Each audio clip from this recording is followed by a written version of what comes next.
Исатай аудандағы каналдарға күрделі жөндеу керек. Құрғақшылықтың күннен күнге қысып келе жатқандығын айтқан исатайлықтар көршілес Маңғыстау облысындағы жағдай бізде қайталанама деп қауіптеніп отыр. Іс-сапармен ауданға барған Қазақстан Республикасы парламенті мәжілісінің депутаттары Нұрлыбек Ожаев пен Дүйсенбай Тұрғанов аудан жұртымен жүздесіп бірқатар мәселелерін тыңдады. Су мәселесі, құрғақшылық, малдың жағдайы дейтін анау Маңғыстауда болып жатқан естіп жатырмыз. Қиын жағдай атап қалды. Ондай жағдайдың бізде де тап болмайтыны кім кепіл береді? Сондықтан осы мәселеге сіздер зейін қойып, жағымызды тындырар деген ойдамыз. Аққыстау, Тұщықұдық, Жанбай, Хамит Ерғалиев ауылдарына жазғы су құбырын жүргізу жөнінде жобалық сметалық құжаттар жасалып, мемлекет сараптамадан өткізілген. Бірақ қаржы бөлінбеуіне байланысты бұл жұмыста қазіргі таңда жүрмей отыр. Соған енді республикалық бюджеттен болсын, облыстық бюджеттен болсын қаржы бөлуге ықпал етулеріңізді сұрап едік. Жалпы аудан аумағында 9 канал болса, оның 5-еуі коммуналдық меншікте. Бүгінде Қызылүй каналын жөндеу жұмыстары басталып кетіпті. Ал қалған каналдарды жөндеу үшін Дүйсенбай Тұрғанов келер жылы республикалық бюджеттен қаржы бөлуге жұмыстанатынын айтты. Ал аудан әкімі Полымбет Хасанов келер жылы ауыл ел бесігі бағдарламасы аясында жазғы су құбырын жүргізу үшін қаржы бөлуге сұраныс бергенін жеткізді. Сонымен қатар жиында жер асты суының деңгейі 3 метрге дейін түсіп кеткендігі айтылды.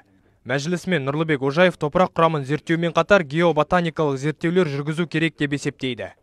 Депутат ретінде жаңа сайлау алды бағдарламаның негізгі басымдық бір шарасы ретінде бұл Астрахань Атырау автомобиль трассасының жолы қатаң бақылауға алынатын болады.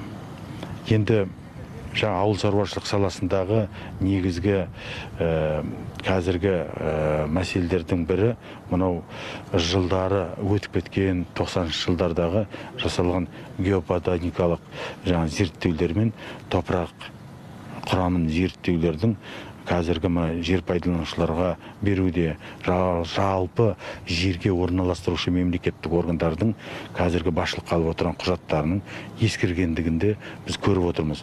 Бұл әрине жаңартылу керек, бұл мемлекет тарапынан қолдауға ие болу керек.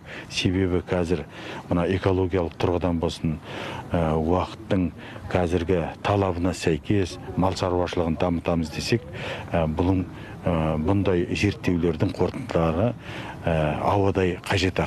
Қос депутат Жанбай ауылының тұрғындарымен де кездесіп, мәселелеріне құлақ түрді. 3500-ден астам тұрғыны бар ауылда су тапшылығы сезіліп, мал шаруашылығын дамытуға айтарлықтай кедергі келтіруде. Яғни құдықтың суы тартылып ашып кетуде. Сондықтан жер асты су көздерін іздеу керек деген ұсыныстар берілді. Сонымен қатар жастар арасында жұмыссыздық белең алып тұр дейді ауыл үлкендері. Ал аудан әкімі Полымбет Хасанов 700-ге жуық жан жұмыссыз есебінде тұрғанын айтып, ауыл іргесіндегі балық цехы іске қосылса, олардың саны азаяды деп жауап қатты. Мейірлан Марданов, Нұрбибі Теміртасова, Фархат Тәжібаев, Каспия Ньюс, Исатай ауданынан.